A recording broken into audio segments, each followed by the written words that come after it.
누가복음 1장 5에서 25절 말씀입니다. 유대왕 헤롯 때에 아비야 반열에 제사장 한 사람이 있었으니 이름은 사가랴요. 그의 아내는 아론의 자손이니 이름은 엘리사벳이라. 이 두 사람이 하나님 앞에 의인이니 주의 모든 계명과 규례대로 흠이 없이 행하더라. 엘리사벳이 잉태를 못하므로 그들에게 자식이 없고 두 사람의 나이가 많더라. 마침 사가랴가 그 반열의 차례대로 하나님 앞에서 제사장의 직무를 행할세 제사장의 전례를 따라 제비를 뽑아 주의 성전에 들어가 분향하고 모든 백성은 그 분향하는 시간에 밖에서 기도하더니 주의 사자가 그에게 나타나 향단 우편에 선지라. 사가랴가 보고 놀라며 무서워하니 천사가 그에게 이르되 사가랴여 무서워하지 말라. 너의 간구함이 들린지라. 내 아내 엘리사벳이 내게 아들을 낳아주리니 그 이름을 요한이라 하라. 너도 기뻐하고 즐거워할 것이요 많은 사람도 그의 태어남을 기뻐하리니 이는 그가 주 앞에 큰 자가 되며 포도주나 독한 술을 마시지 아니하며 모태로부터 성령의 충만함을 받아 이스라엘 자손을 주 곧 그들의 하나님께로 많이 돌아오게 하겠습니다. 그가 또 엘리야의 심령과 능력으로 주 앞에 먼저 와서 아버지의 마음을 자식에게 거스르는 자를 의인의 슬기에 돌아오게 하고 주를 위하여 세운 백성을 준비하리라. 사가랴가 천사에게 이르되 내가 이것을 어떻게 할리요? 내가 늙고 아내도 나이가 많으니이다. 천사가 대답하여 이르되 나는 하나님 앞에 서 있는 가브리엘이라. 이 좋은 소식을 전하여 내게 말하라고 보내심을 받았노라.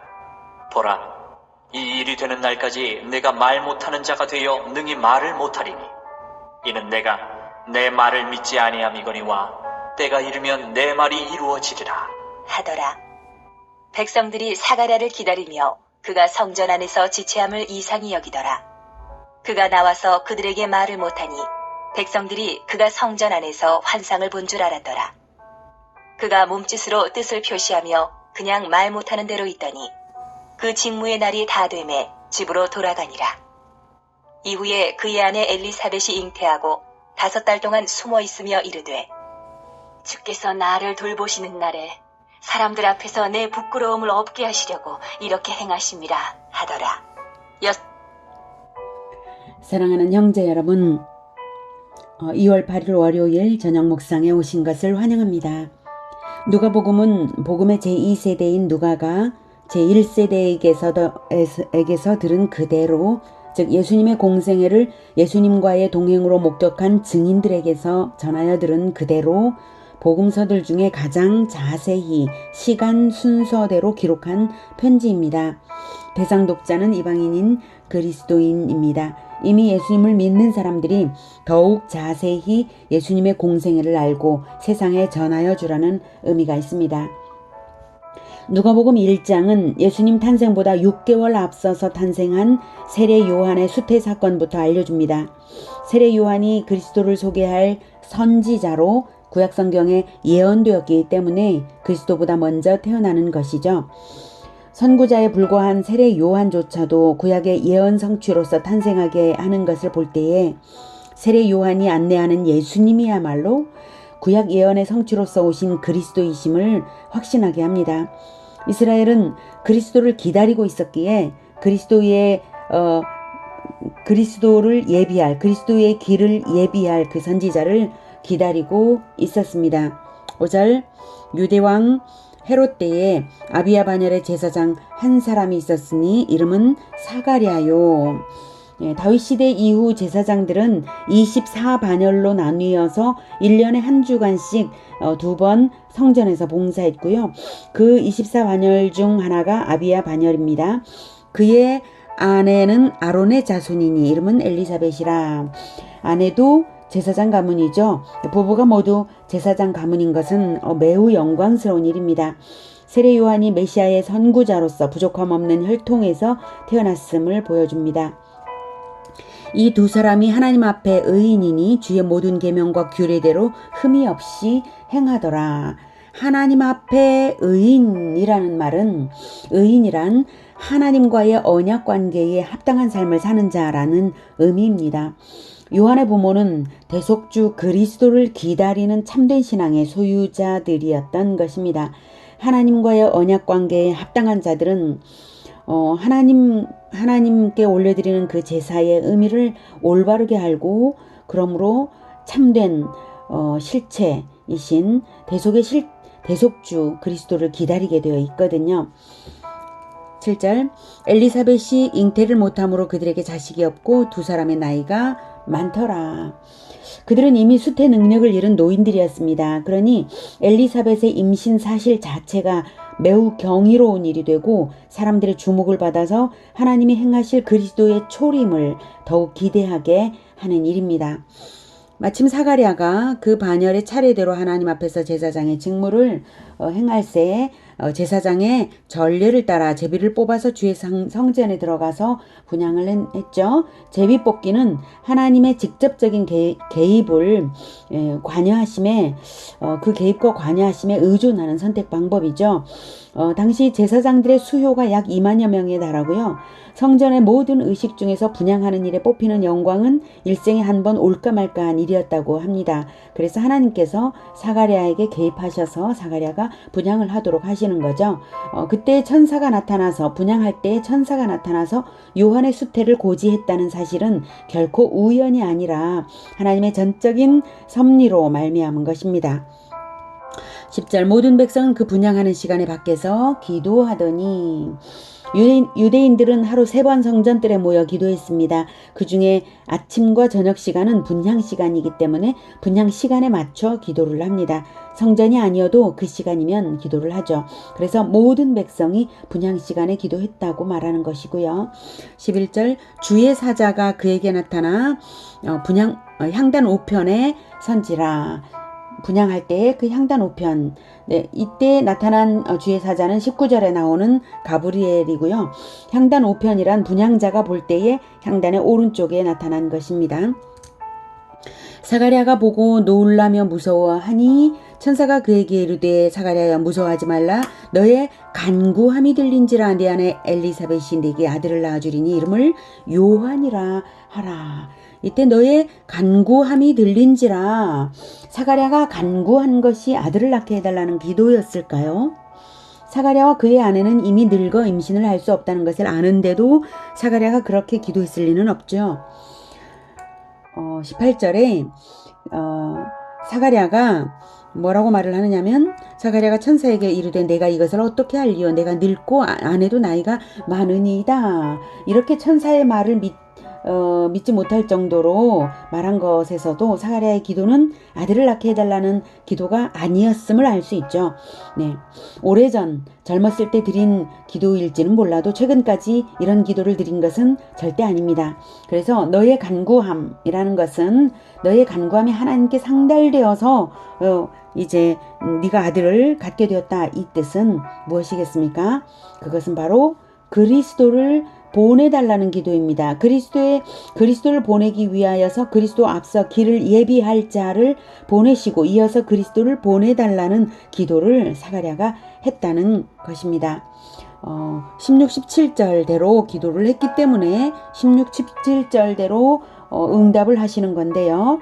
백성을 회개시켜서 하나님께로 많이 돌아오게 회개시켜서 주를 위하여 세운 백성을 준비할 예언자를 보내달라는 기도였을 것입니다. 그래서 이런 기도를 하는 것이 이스라엘을 대표하는 제사장의 기도로서도 합당하고요. 자, 그렇게 기도한 사가랴에게 그리스도의 선구자를 아들로 허락하신 것이죠. 그래서 천사가 그렇게 말을 한 것인데 사가랴가 믿지 못한 것은 그 선구자를 자기 가정에 주실 것까지는 생각지 못했으니까 그랬던 것입니다. 자, 이름을 요한이라 하라. 이름을 요한이라 하라 라고 한 것은 바로 이름을 요한이라, 요한의 뜻은 여호와는 자비하시다입니다. 히브리인들에게 이름은 그 사람의 인격과 특성을 나타냅니다. 특히 하나님이 친히 이름을 지어주시는 경우들이 있죠. 그런 경우엔 그 이름은 그 사람을 통해 나타내고자 하시는 하나님의 뜻을 함축합니다. 그래서 너도 기뻐하고 즐거워할 것이요 많은 사람도 그의 태어남을 기뻐하리니. 이스라엘은 지난 400년 동안 하나님의 선지자가 전혀 없었습니다. 또한 마지막에 올 그 선지자가 예언되어 있는데 그 마지막 선지자가 안 왔죠. 그래서 마지막에 올 그 선지자가 오면 그리스도의 선구자이므로 더욱 기다려온 것입니다. 그러기에 요한의 탄생은 이스라엘 민족에게 구원을 알리는 결정적인 신호가 될 것이어서 많은 사람이 기뻐할 것입니다. 이는 그가 즉 요한이 주 앞에 큰 자가 되며 이 큰 자가 된다는 것은 마태복음 11장 11절에 예수님께서 말씀하시기를 요한은 여자가 낳은 자 중에 세례 요한보다 큰 이가 일어남이 없도다 이렇게 말씀하신 적이 있죠. 네. 큰 자가 주 앞에 큰 자가 되며 포도주나 독한 술을 마시지 아니하며 이것은 나시린적인 삶을 요한이 산다는 것이고요. 모태로부터 성령의 충만함을 받는 것도 누가복음 1장 41절에 성령이 충만하여서 주님의 어머니 마리아를 만날 때에 뱃속에서 엘리사벳의 뱃속에서 뛰어놀았다고 하죠. 16절 이스라엘 자손을 주 곧 그들의 하나님께로 많이 돌아오게 하겠다는 것은 세례 요한의 임무입니다. 구약 선지자들의 임무와 동일합니다.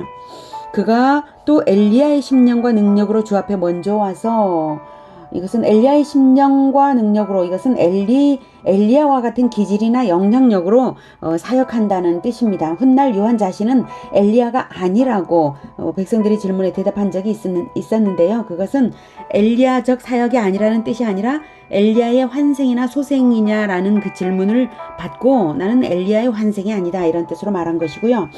다만 사역적인 측면에서 말라기 4장 5절에서 다시 오리라고 예언된 바로 그 엘리야인 것은 맞습니다. 예수님께서도 마태복음 11장 13, 14절에서 요한이 엘리야라고 증언하셨거든요. 그래서 세례 요한은 사역적 엘리야입니다. 말라기 4장 5절 6절 확인해 볼게요. 보라 여호와의 크고 두려운 날이 이르기 전에 내가 선지자 엘리야를 너희에게 보내리니 그가 아버지의 마음을 자녀에게로 돌이키게 하고 자녀들의 마음을 그들의 아버지에게로 돌이키게 하리라. 돌이키지 아니하면 두렵건대 내가 와서 저주로 그 땅을 칠까 하노라 하시니라. 여호와의 크고 두려운 날은 그리스도 임재의 날을 말하는데요. 우리는 그리스도의 임재가 초림과 재림 두 번이며 초림은 구원주로서의 사역에 초점이 있고 재림은 심판주로서 오신다는 것을 알고 있습니다. 그러나 구약시대 선지자들의 예언은 초림과 재림을 구분하지 않고 뭉뚱그려서 예언이 되어 있습니다. 그래서 그리스도가 오시기 전에 사역적 엘리야가 먼저 와서 백성들을 회개시켜 하나님의 자녀들로 돌이켜 세워서 심판을 받지 않도록 하나님이 사역적 엘리야를 먼저 보내신다는 말이죠. 그러니 그리스도를 기다리며 속히 회개하라는 뜻의 예언이죠. 18, 19절 사가랴가 천사에게 이르되 내가 이것을 어떻게 알리요? 내가 늙고 아내도 나이가 많으니이다. 천사가 대답하여 이르되 나는 하나님 앞에 서 있는 가브리엘이라. 이 좋은 소식을 전하여 네게 말하라고 보내심을 받았노라. 사가랴가 의심을 나타내니까 천사는 자기 이름과 신분을 밝힘으로써 사가랴의 의심이 결과적으로 자기를 보내신 하나님에 대한 불신이라는 것을 깨닫게 말하고 있는 것입니다. 그래서 보라 이 일이 되는 날까지 네가 말 못하는 자가 되어 능히 말을 못하리니 이는 네가 내 말을 믿지 아니함이거니와 때가 이르면 내 말이 이루어지리라 하더라. 자, 말 못하는 자가 된다는 것이 징벌일까요? 그렇지 않습니다. 이것이 바로 세례 요한이 그리스도의 선구자라는 그 말씀에 대한 표적입니다. 18절에서 이것을 어떻게 알리요? 라고 이제 말한 것이 사가랴가 말한 것이 표적을 구한 거나 마찬가지죠. 그래서 결과적으로 63에서 66절에서 요한의 이름을 명명할 때 사가랴의 입이 풀리거든요. 이로써 요한이 어떠한 자가 될지에 대한 사회적 증거가 되었습니다. 그러니까 사가랴가 말을 못했다는 것은 오히려 축복이었던 것이죠. 세례 요한이 그리스도의 선구자라는 것을 태어날 때부터 증명한 것입니다. 그로써 자 63, 64절 보면 그가 서판을 사가랴가 서판을 달라 하여 그의 이름을 요한이라 쓰매 다 놀랍게 여기더라. 이에 그 입이 곧 열리고 혀가 풀리며 말을 하며 하여 하나님을 찬송하니 그 근처에 사는 자가 다 두려워하여 이 모든 말이 온 유대 산골에 두루 퍼짐에 듣는 사람이 다 이 말을 마음에 두며 이르되 이 아이가 즉 세례 요한이 장차 어찌 될까 하니 이는 주의 손이 그와 함께 하심이러라. 자, 이렇게 할 때에 사가랴가 천사를 만날 때에 백성들이 사가랴를 기다리며 그가 성전 안에서 지치함을 이상히 여기죠. 그가 나와서 그들에게 말을 못하니 백성들이 그가 성전 안에서 환상을 본 줄 알았더라. 성소에서 분향은 속히 이루어져야 하거든요. 자칫 지체하면 과거의 나답과 아비후처럼 주제넘은 행동을 할까봐 거기서 지체하면 안 됩니다. 그런데 성소에서 지체한 후에 나와서 사가랴가 벙어리가 된 것을 보니까 백성들은 바로 알아본 겁니다. 성소 안에서 환상을 본 것이구나 알아차린 것이죠. 그가 몸짓으로 뜻을 표시하며 그냥 말 못하는 대로 있더니 그 직무의 날이 다 되매 직무의 날이 끝나서 집으로 이제 돌아갔습니다. 이후에 그의 아내 엘리사벳이 정말로 잉태를 하고 5달 동안 숨어 있으며 이르되 주께서 나를 돌보시는 날에 사람들 앞에서 내 부끄러움을 없게 하시려고 이렇게 행하심이라 하더라. 엘리사벳이 잉태하고 5달 동안 숨어 있었습니다. 그러나 그 이유는 숨어있는 이유는 임신을 수치스럽게 여겨서 그런 것은 아닙니다. 나의 부끄러움을 없게 하시려고 해서 부끄러움이라는 말은 임신을 하지 못했던 것을 수치스럽게 여겼는데 그것을 없게 하시려고 드디어 임신하게 하셨으니 오히려 임신을 영광스럽게 여긴 것이죠. 그럼 5달 동안 왜 숨었을까요? 그것은 그 임신 사실이 너무나 특별한 은혜였고 개인을 넘어 구속사적인 은혜였기에 경건으로 준비하는 것이 마땅했기 때문입니다. 하나님은 우리의 구원을 위하여 오랜 과거로부터 모든 것을 완전히 준비해 오셨습니다. 그 준비의 목적은 하나님 아버지께로 돌이키게 하시는 것입니다. 최종적인 재림, 최종적인 여호와의 크고 두려운 날, 그 날을 생각하면서 돌이키게 하시는 것입니다. 그래서 경건으로 준비해야 마땅한 것입니다. 엘리사벳처럼요. 예수님은 초림으로써 구원 사역을 완성하셨으므로 이제 재림주로 다시 오실 일이 남았습니다. 우리의 마음이 말라기 시대처럼 아버지의 마음을 떠나고 있다면 착한 자녀들이 아버지께 속히 돌아오듯이 자신의 마음을 하나님께로 부지런히 돌이켜야 합니다. 성경은 구약 성경이든 신약 성경이든 최종적으로 오실 여호와의 크고 두려운 날, 재림의 날에 초점이 맞춰져 있습니다. 이 날을 바라보면서 늘 아버지께로 돌이키는 우리 모두가 되기를 축복합니다. 기도하겠습니다. 하나님께서 우리를 구원하시기 위하여 과거로부터 하신 모든 일들은 얼마나 세밀하고 또한 놀라운지요. 하나님께서 준비하신 모든 과정들을 볼 때에 참으로 예수 그리스도께서 우리를 위하여 구원하기 위하여 오신 구원주이심을 분명하게 알 수 있고 또한 반드시 재림하실 것도 분명하게 다시 확신할 수 있습니다. 하나님, 우리에게 이렇게 선명하게 가르쳐 주시오니 감사합니다. 주님, 그래서 우리가 이제는 재림하실 그날을 기다리면서 아버지께로 속히 돌아오는 착한 아들처럼 늘 돌아오겠습니다. 날마다 우리가 하나님을 떠나기 십상인데 날마다 속히 아버지께로 돌아오는 그러한 자들이 되어서 늘 여호와의 크고 두려운 날, 재림의 날을 오히려 기다림으로 준비하는 우리가 되고자 합니다. 엘리사벳이 경건으로서 준비했던 것처럼 우리도 역시 경건으로서 준비할 수 있도록 늘 아버지를 가까이 할 수 있도록 주님 우리 마음을 주장하여 주시옵소서. 예수 그리스도 이름으로 기도드립니다. 아멘. 이어지는 시간은 개인 기도 시간입니다.